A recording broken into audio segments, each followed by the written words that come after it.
We're here with senior DeseretNews.com web writer Brandon Judd, who's going to tell us a bit about BYU's upcoming matchup with UConn. How are you doing?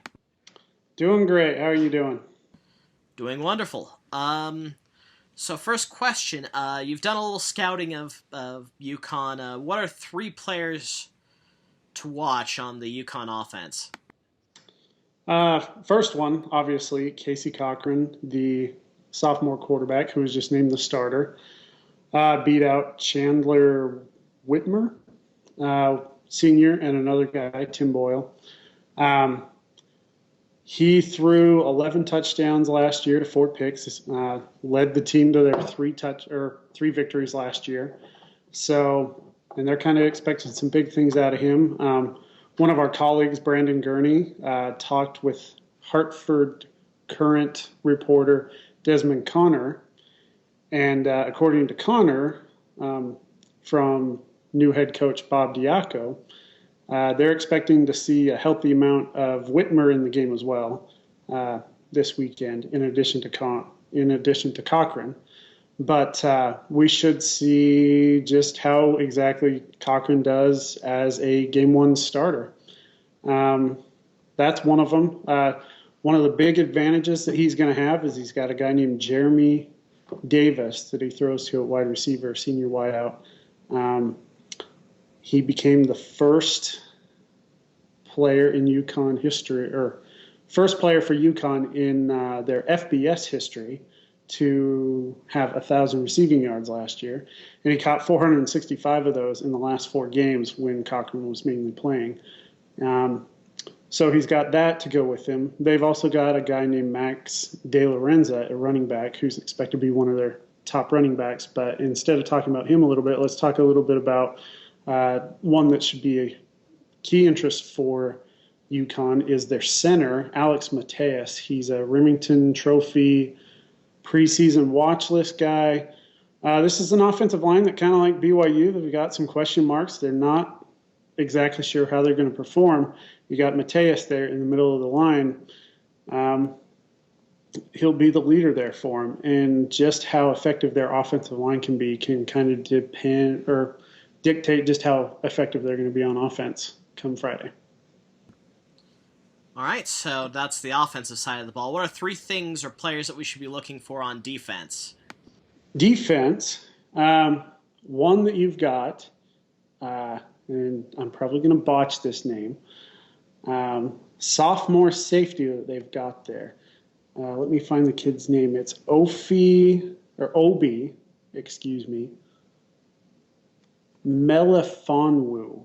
Obi Melifonwu, sophomore safety, had 70 tackles as a freshman last year, and he also had 2 interceptions, 2 forced fumbles. Just sounds like a very disruptive player for UConn. That's going to be one guy to watch for. They've also got a cornerback named Byron Jones. He's the captain on the defensive side of the ball there. Had 11 passes defended, tied for the team lead with 3 interceptions. There's another key cog to a secondary that brings back a lot of experience. They've also got a couple of linebackers, Marquise Van and Graham Stewart, a couple guys that they're expecting a lot out of.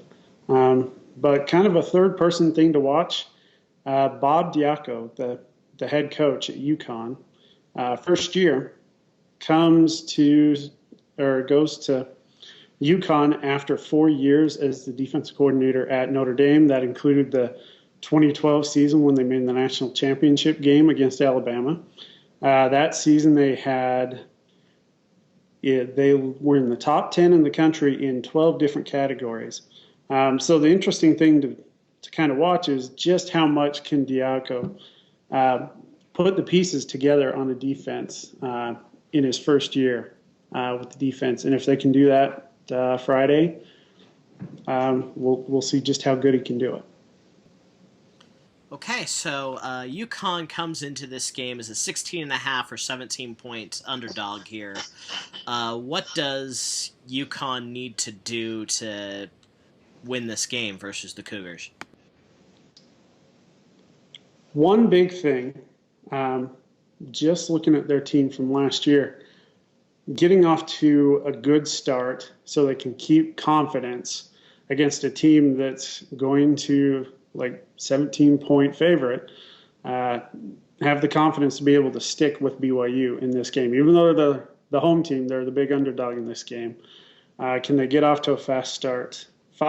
In five of their games last year, they were held scoreless in the first quarter. Only once did they ever get double-digit points. That was in one of their victories, I believe, against Rutgers. So if they can get off to a fast start, that will help them be able to stick in the game, or maybe if they're only down 3 points, or maybe even a touchdown going into the third, fourth quarter. Crazier things have happened, especially on opening weekend. If they're still hanging around at that point, and with BYU's struggles on the East Coast that are pretty well documented, crazier things have happened if they're still within a score. But a good start, and particularly getting out to a lead, would be key to that. Given BYU's struggles in road openers, particularly on the East Coast, Virginia comes readily to mind. What does BYU need to do to avoid another Virginia disaster? Likewise for BYU, I think they need to get off to a strong start.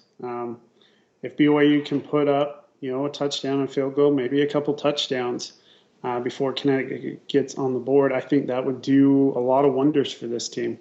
Going out on the road, giving themselves the confidence that they can go out, build a lead, and then protect a lead, as compared to trying to rally. Also, a big thing in this game, you look at UConn's offensive line, their defensive line, there's some question marks on both of those for the Huskies. If BYU can come out and take advantage of that, even with BYU's offensive line struggles that they had last year, you clearly saw some times where BYU's offensive line dominated. I mean, they broke the single season record for rushing yards and did it by quite a big margin. If the offensive line can come out and they can dominate, you get a chance to see Adam Hine, Algernon Brown, Paul Lasike. If those guys can have some good games, I think that's going to be a big thing for BYU if they can do that. And then also dominate a UConn defensive line, offensive line that only has a couple of returning starters. If BYU's defensive line, which has its own question marks, with just having Remington Peck come back, if the linebackers that are coming in, like Nolani Fua, Bronson Kafusi, if those guys can have big games, then they should be able to have a good chance to dominate the offensive line, or the UConn offensive line, and have some really good possibilities to dominate on both sides of the ball down in the trenches. All right, Brandon Judd, thank you very much. All right, thank you.